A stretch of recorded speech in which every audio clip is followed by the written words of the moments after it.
전도서 3장 22절 16절부터 22절 말씀까지입니다. 우리 말씀이 좀 기니까요. 우리 교독하도록 그렇게 하겠습니다. 제가 16절 말씀을 읽겠습니다. 또 내가 해 아래에서 보건대 재판하는 곳 거기에도 악이 있고 정의를 행하는 곳 거기에도 악이 있도다.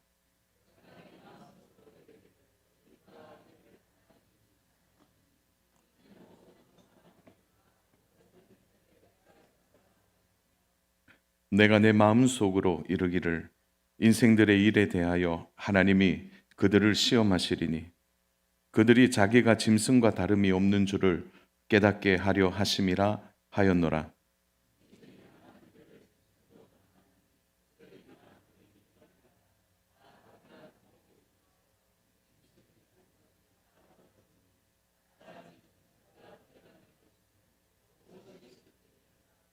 다 흙으로 말미암았으므로 다 흙으로 돌아가나니 다 한 곳으로 가거니와.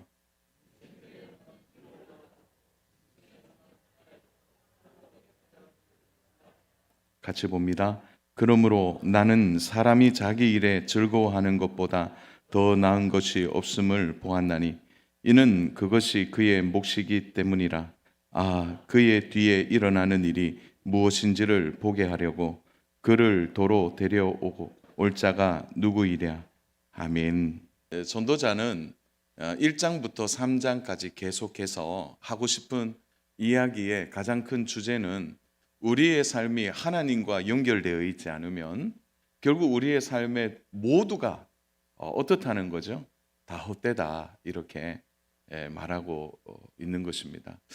그래서 조목조목 이제 그가 인생에 경험했던 것들을 풀어내면서 오늘 3장에서는 가장 중요한 가치 있는 것이라고 생각하는 두 가지에 대해서 전도자는 한 번 더 이야기하고 있는 거죠. 그것은 하나님과 연결되어 있지 않는 세상의 가장 가치로운 것들도 결국은 다 헛되고 허무한 것이다라고 말하는 것입니다. 그래서 전도자가 이렇게 말할 수 있는 이유는 그는 이미 결론을 알고 있기 때문입니다. 그런 의미에서 이제 먼저 전도자가 하고 싶은 이야기는 이미 1장에서 다 이야기했죠.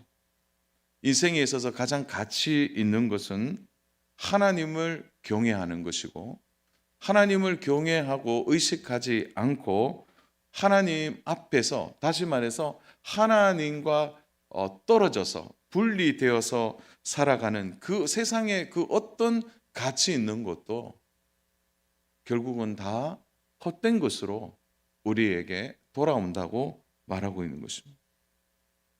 이제 전도자는 오늘 이제 구체적으로 두 가지를 이야기합니다.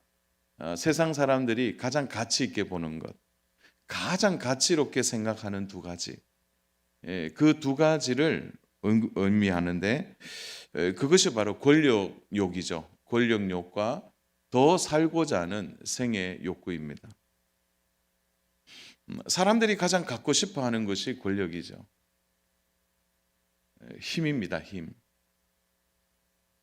이 권력의 힘, 권력의 능력은 세상 사람들 모두가 가장 가치 있다고 생각하고 그것을 추구하려고 애쓰고 노력하는 것입니다.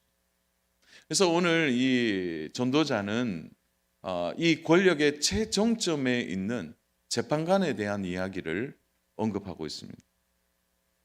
바로 그 권력이 상징하는 재판관, 사람의 생사를 주관하죠. 재판관의 힘은 대단한 것입니다. 왜냐하면 재판을 통하여 사람의 삶과 죽음과 그 사람의 생활을 그가 제한하고 있기 때문이죠. 그래서 세상 사람들이 가장 하고 싶어하고 또 가장 추구하고 싶어하는 것이 바로 재판이라는 권력을 상징적으로 전도자는 언급하는 겁니다. 또 하나가 뭐냐면은 살고자 하는 삶의 욕구이죠. 하루를 더 살고 싶어 하는 마음이죠. 그래서 이러한 그 생애에 대한 욕구, 살고자 하는 욕구, 삶의 욕구를 사람들은 추구한다는 거죠. 그래서 사람들의 마음에 가장 가치 있게 생각하는 게 이거 아닙니까? 영원히 살고 싶은 마음이죠. 영원히 살고 싶다는 거죠. 그래서 이 영원히 살고 싶어하는 이 삶의 욕구, 그것이 인류가 가지는 가장 큰 소원이기도 합니다. 그래서 할 수만 있다면 영생하고자 하는 욕구, 그것이 권력욕과 함께 가장 사람에게 있어서 가장 가치 있는 삶에 대한 욕구라고 말하고 있는 것입니다. 한동안 우리 사회에 이슈가 되었던 중에 하나가 바로 안락사에 대한 이야기입니다. 안락사. 그러나 우리나라는 아직 합법적으로 이 안락사는 위법으로 되어 있습니다. 인위적으로 사람의 생명을 제한하는 것이죠. 물론 그 기계에 의지하는 연명 치료의 문제 때문에 존엄사에 대한 부분에 있어서 일부 연명 치료를 부모님이나 또 가족들이 그 부분에 대해서 이제 동의할 때에는 부분적인 이 존엄사에 대한 허용은 있습니다. 그러나 사람의 인위적인 힘으로 안락사하는 것은 좀 법적으로 허용하고 있지 않죠. 왜 문제가 이렇게 중요하냐 하면요, 아이가 정상적이지 않다고 판단하고 아이가 태어나는 것이 고통스러운 세상으로 살아가는 것, 그래서 그 부모가 그 아이의 삶에 대한 욕구를 제한하는 것은 잘못됐다는 거죠. 그래서 그렇게 해서는 안 된다는 것입니다. 아무리 몸이 불편하고 장애를 갖고 있다고 해도 그 아이에게는 살고자 하는 욕구가 있는 것입니다. 먹고자 하는 욕구가 있고, 보고자 하는 욕구가 있고, 부모님으로부터 사랑받고자 하는 욕구가 있다는 것이죠. 그래서 그런 어떤 아이들, 장애를 갖거나 또 태어나기 전에 이미 의학적인 소견을 통해서 아이가 어떤 문제가 있다라고 생각했을 때 부모가 그것을 제한한다면 그것은 잘못되었다는 거예요. 왜냐하면 그 살고자 하는 가장 기본적인 욕구를 부모가 제한할 수 없기 때문에 그런 것이죠.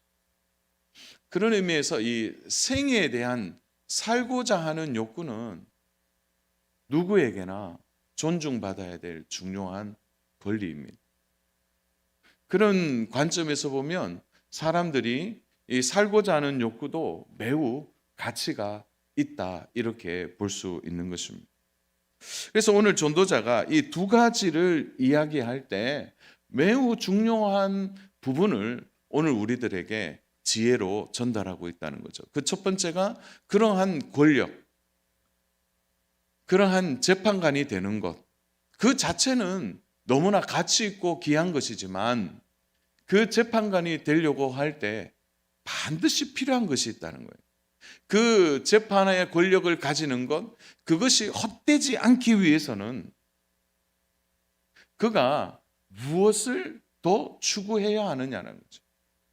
또한 삶에 대한 욕구가 있어서 나는 정말 살고 싶다, 더 살고 싶다면 그 삶에 대한 욕구에 먼저 선행되어야 될 것이 있다라고 오늘 전도자가 오늘 우리가 읽은 본문 속에서 말하고 싶어 하는 것입니다.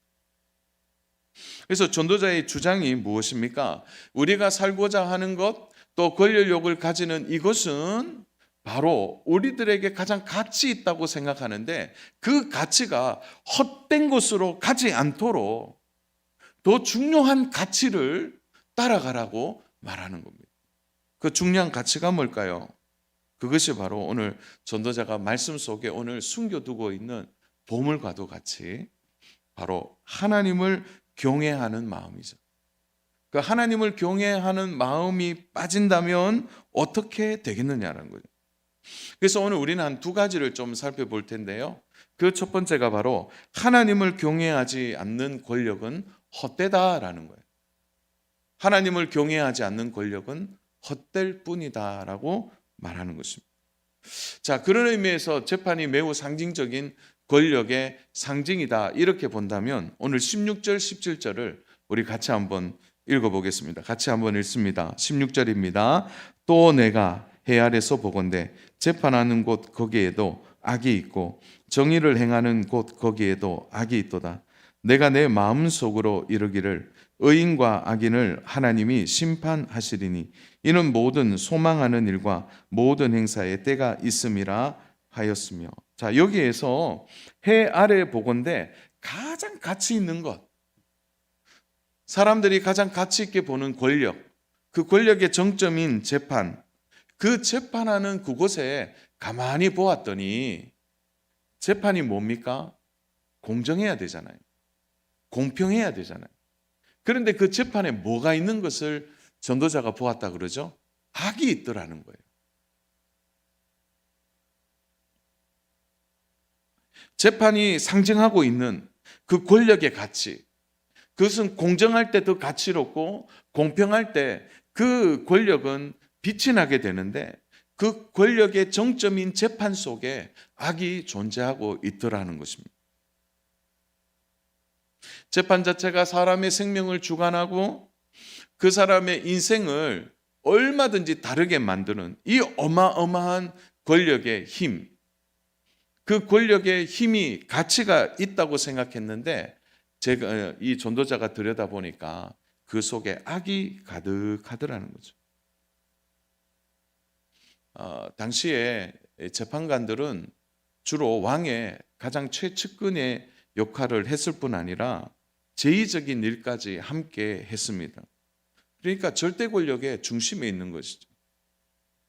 그런데 이 권력의 정점에서 재판관이 온전하지 않다면 어떻게 되겠습니까?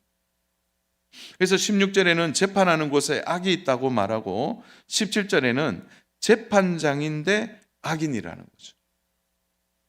가장 정의로울 재판에서 악이 그 힘을 발휘하고 있으니까 너희가 꿈꾸고 가치 있게 생각하는 그 권력도 결국은 헛되게 될 것이라는 것이 전도자의 말입니다.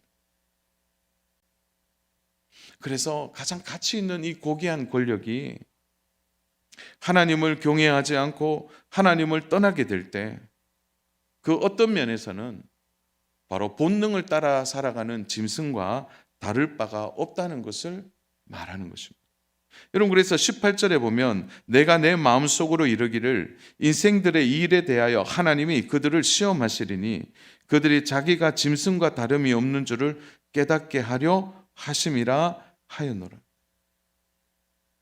그러니까 하나님을 떠난 권력, 하나님을 경외하지 않는 재판관, 그들이 가장 귀하고 가치 있게 여기는 그것이 하나님과 멀어지게 될 때 그것은 아무 가치 없는 짐승과 다를 바가 없는 것으로 끝나버린다는 것이 오늘 전도자가 하는 말입니다. 주안의 사랑 여러분, 솔로몬이 1,000번제를 드리고 나서 그는 하나님께 지혜를 구합니다. 열왕기상 3장 5절에 보면 기브온에서 밤새 여호와께서 솔로몬의 꿈에 나타나시니라. 하나님이 이르시되 내가 내게 무엇을 줄고 너는 구하라. 솔로몬에게 하나님이 내가 너한테 무엇을 주고 싶은데 너는 구해봐라 이렇게 말합니다. 그때 솔로몬이 가장 중요하게 생각하는 것을 구하죠. 그래서 열왕기상 3장 9절에 있습니다. 우리 같이 한번 읽겠습니다. 시작. 누가 주의 이 많은 백성을 재판할 수 있사오리이까? 듣는 마음을 종에게 주사 주의 백성을 재판하여 선악을 분별하게 하옵소서. 솔로몬의 지혜가 가장 어떻게 해요? 그 안에서 드러나는 부분이 이 부분입니다. 이 많은 백성을 재판할 수 있사오리까? 자, 오늘 서론의 부분에서 우리가 충분히 이해했다면 이 재판이 뭐라는 거죠? 솔로몬이 하나님이 주시는 이 권력, 하나님이 주시는 이 권위를 결국은 잘 다룰 수 있게 해달라고 하는 겁니다. 그것이 하나의 재판으로 지금 상징되고 있는데요. 그가 하나님이 주시는 이 권력과 하나님이 주시는 이 힘을 어떻게 하라는 거예요? 선악을 잘 분별해서 재판할 수 있도록 하나님께 간청하고 있는 것입니다. 재판에 대하여 지혜를 구하는 것입니다. 자신이 갖고 있는 권력이 선과 악으로 구별되어지고 그것이 악이 되지 않도록 하나님께 구하고 있는 것입니다. 정말 분별할 수 있는 지혜를 그는 하나님 앞에 구하고 있는 것입니다. 그래서 솔로몬은 이미 알고 있는 겁니다. 하나님을 떠난 권력, 하나님을 경외하지 않는 재판관, 하나님과 상관없이 내 힘으로 살아가는 권력은 결국 허무하고 결국 무너지게 된다는 것을 오늘 전도자는 말하고 있는 것입니다. 하나님을 모른다면 그가 가장 지혜롭고 똑똑하고 바른 사람이라도 가장 완벽한 재판관이라 할지라도 결국 그는 부족한 인생이 될 수밖에 없다는 거예요. 그는 부족한 삶을 살아갈 수밖에 없고 결국 불의한 재판관이 될 뿐이라는 것을 말해주는 것입니다. 지난 역사는 이 부분에 대하여 우리에게 선명하게 말하고 있죠. 권력의 정점에 있었던 사람들을 보십시오. 수많은 왕들, 영웅처럼 어느 날 등장했던 그 왕들과 재판관들이 가졌던 그 권력이 얼마나 허무하게 무너졌는지를 우리는 볼 수 있는 것입니다. 그래서 오늘 전도자는 말하고 싶은 거예요. 너희가 가장 가치 있게 보는 그 권력이 아무 소용이 없더라는 거예요. 하나님과 연결되지 않고 하나님을 경외하지 않는 그 어떤 것도 다 허무하게 끝나게 될 것이라는 거예요. 그래서 하나님을 경외하는 권력이 되어야 된다. 하나님을 의식하는 재판관이 되어야 한다는 것이죠. 사랑하는 여러분, 오늘날 우리가 특별히 나라와 민족을 위해 기도하는 이유가 여기에 있습니다. 또한 나라의 지도자들을 위해 기도하는 이유가 여기 있죠. 왜냐하면 하나님이 그들에게 권력을 주셨기 때문이죠. 그런데 그들이 그 권력을 하나님을 의식하지 않고 자신의 것으로 사용하게 될 때 그들도 맛보게 될 겁니다. 얼마나 허무한지. 그래서 우리는 권력자들을 위해 기도해야 될 중요한 의무를 가집니다. 왜냐하면 그들의 권력이 자신의 것으로 생각하지 않도록 기도해야 됩니다. 그들이 가지고 있는 힘이 자신의 것이 아님을 그들이 스스로 깨닫고 하나님을 의식하며 살아갈 수 있도록 그들을 위해 기도해야 합니다. 그런데 그들이 하나님을 모른다? 그럼 그들이 가진 것이 아무것도 아닌 것이 되지만 동시에 백성들은 괴롭게 된다는 거죠. 사랑하는 여러분, 오늘 이 말씀은 오늘 우리들에게 어떻게 적용될까요? 저는 나라와 민족의 지도자들을 위해 기도해야 되는 것도 중요하지만 동시에 하나님 우리에게 주신 직분, 사회 속에서 가지는 직책, 사회 속에서도 우리는 직책을 가집니다. 거기에는 반드시 힘이 들어가 있어요. 거기에는 작지만 권력이 또 들어가 있는 것이죠.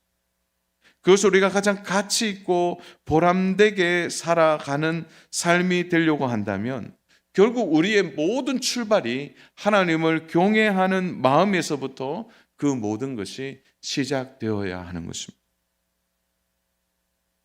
공직에 있거나 회사의 간부이거나 또 우리는 가깝게 교회에서 맡은 직분이 있는 거죠.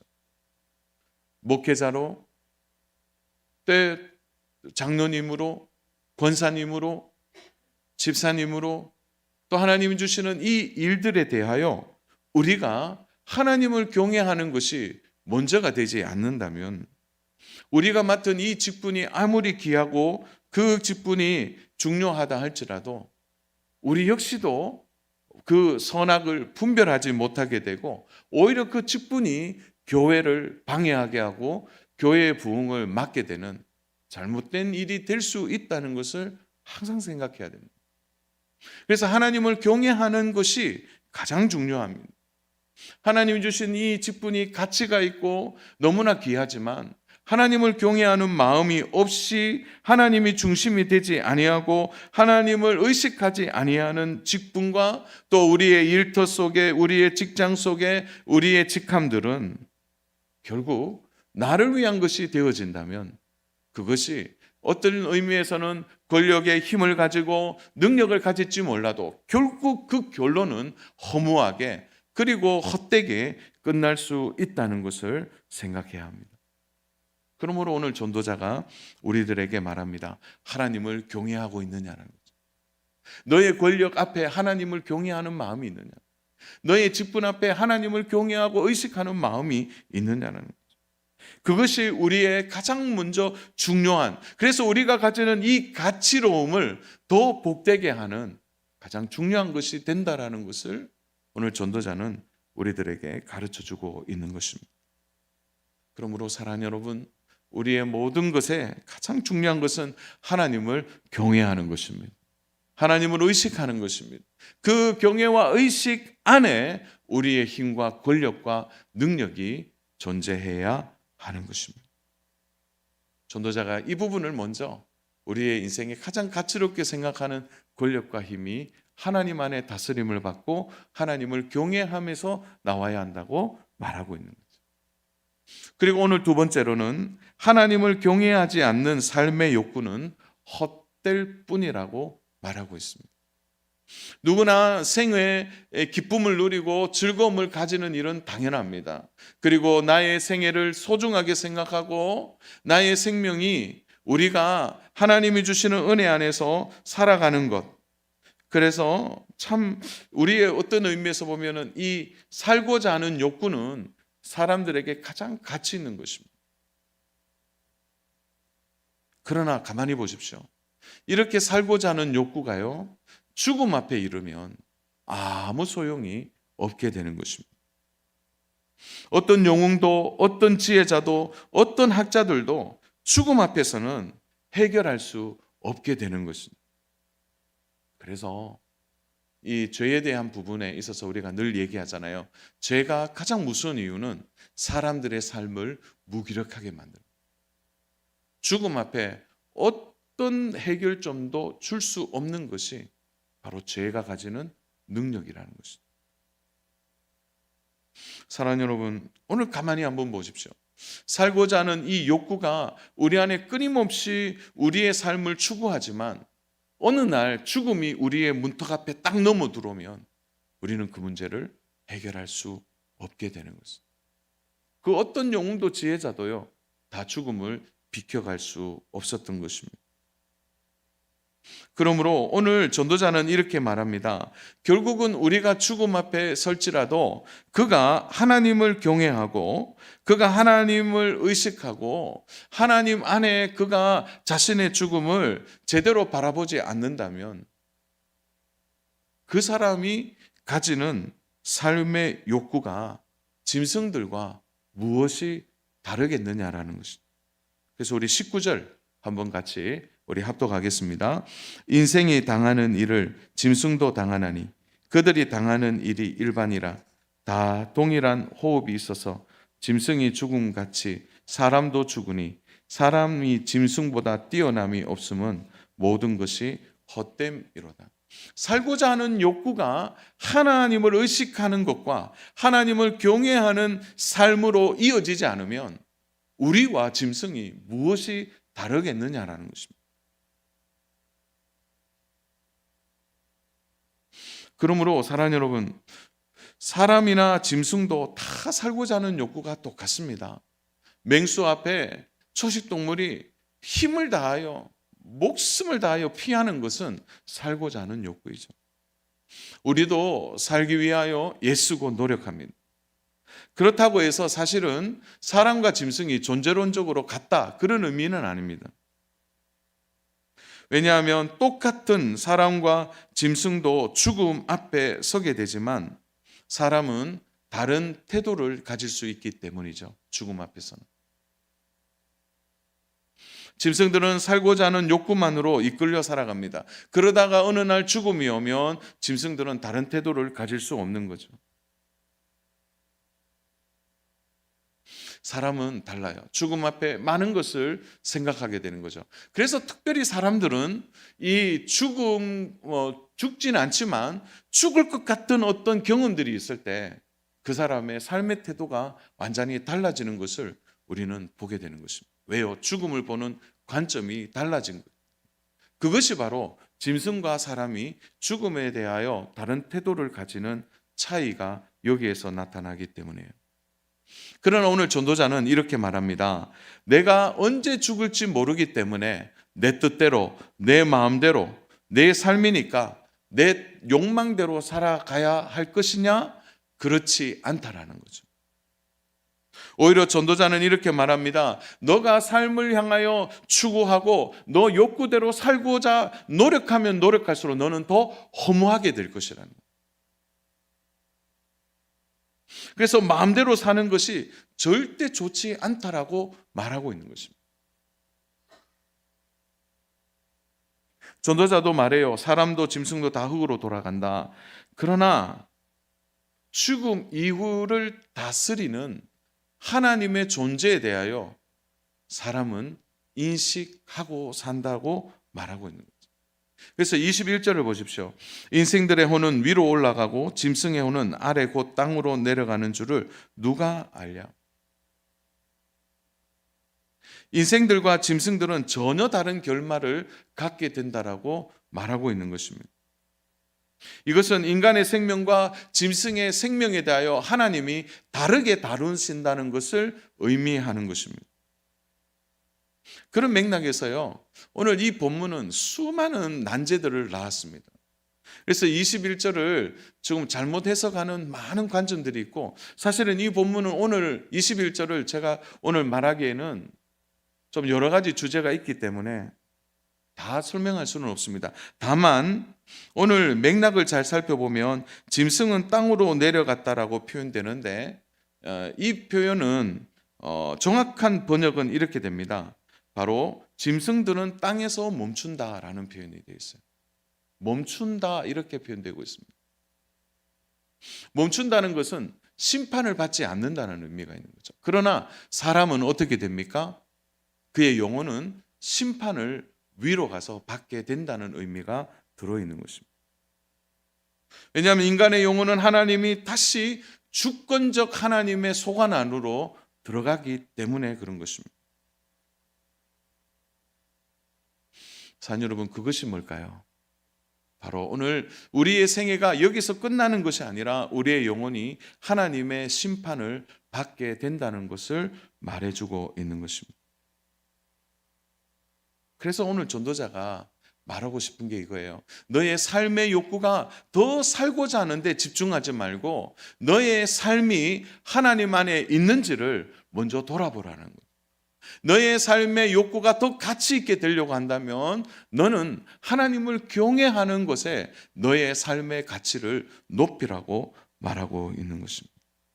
그래서 계속해서 살고자 하는 욕구보다 하나님을 경외하고자 하는 삶의 욕구가 너무나 더 중요하다는 것을 전도자는 말해주고 있는 것입니다. 사랑하는 여러분, 오늘 우리가 이 말씀을 같이 나누면서 우리 안에 끊임없이 질문해야 될 질문이 여기에 있는 거예요. 우리도요, 또 열심히 노력해서 더 많은 것을 얻고자 하는 삶의 욕구들이 있습니다. 또 우리도 알게 모르게 권력의 욕구가 가지고 있어요. 더 승진하고 싶고 더 잘 되고 싶은 마음입니다. 열심히 노력해서 또 노력한 자리에 올라가고 싶은 마음도 어쩌면 당연한 거예요. 그러나 그러한 권력과 그러한 재판관이 되고자 하는 그런 욕구가 나쁜 것이 아니라 그 재판관이 되었을 때 그가 하나님을 경외하지 않는다면 그가 가지는 놀라운 삶의 가치 있는 삶이 결국은 허무하게 끝나게 될 것이라는 거예요. 너가 재판관이 되어서 좋아할 이유가 없다는 거죠. 왜요? 재판관이 되었지만 너를 재판하는 하나님의 최종적인 재판이 우리들에게 남아 있기 때문에 그런 것입니다. 그래서 권력욕이 나쁘다, 힘을 가지는 게 나쁘다, 그 말을 하는 것이 아니라 그 권력을 가지고 그가 하나님을 경외하지 않는다면 결국 그는 악과 선을 구별하지 못하고 넘어지게 될 것이라고 말씀해 주고 있는 것입니다. 그래서 어떤 힘을 가지든지 항상 우리는 하나님을 경외하고 있는지를 먼저 물어봐야 하는 것입니다. 하나님에게 주신 직분도 하나님을 경외하는 안에서의 직분인지를 돌아봐야 하는 겁니다. 결국 하나님은 우리의 최종적인 재판관이 되어 주실 것입니다. 그러므로 사랑하는 여러분, 오늘 조금 무거운 주제이기도 하지만요, 그러나 오늘 내가 가치 있게 생각하는 그 가치가 하나님을 경외하는 그 안에서의 가치가 되지 않으면 우리가 추구하는 모든 것은 결국 헛된 것으로 끝나고, 그것이 아무리 가치 있다 하더라도 그것은 허무하게 마치게 될 것입니다. 그것이 바로 오늘 죽음 앞에 선 우리의 모습도 동일하게 나타나게 될 것입니다. 그러므로 오늘 전도자는 이렇게 말합니다. 어차피 죽을 인생이니 마음대로 살아라, 이것이 아니라 가치 있게 살기를 당부하고 있는 것입니다. 그것이 오늘 우리가 함께 보는 결론의 말씀입니다. 22절 보십시오. 우리 같이 결론의 말씀 합독하겠습니다. 그러므로 나는 사람이 자기 일에 즐거워하는 것보다 더 나은 것이 없음을 보았나니 이는 그것이 그의 몫이기 때문이라. 그의 뒤에 일어나는 일이 무엇인지를 보게 하라고 그를 도로 데리고 올 자가 누구이냐. 우리 뒤에 일어나는 일은, 이 지혜자는 이렇게 말해요. 나는 다 알고 있다. 그러니까 다시 돌아가지 말라라는 거죠. 후회하지 말고, 오늘 22절, 그러므로 나는 사람이 자기 일에 즐거워하는 것보다 더 나은 것이 없다. 즐거워하며 살되 그 즐거움이 하나님을 경외하는 삶의 즐거움으로 연결될 것을 지혜자는 당부하고 있는 것입니다. 사랑하는 여러분, 전도자는 결코 냉소적인 사람이 아닙니다. 전도자는 결코 우리에게 허무한 삶을 살아가는, 자신이 살아보니까 허무하기 때문에 너희들 나처럼 살지 말라, 그렇게 말하는 것이 아니라 그의 핵심 중의 핵심은, 인생의 즐거움은 하나님을 떠나서는 그 어떤 것도 즐겁지 않다라는 거예요.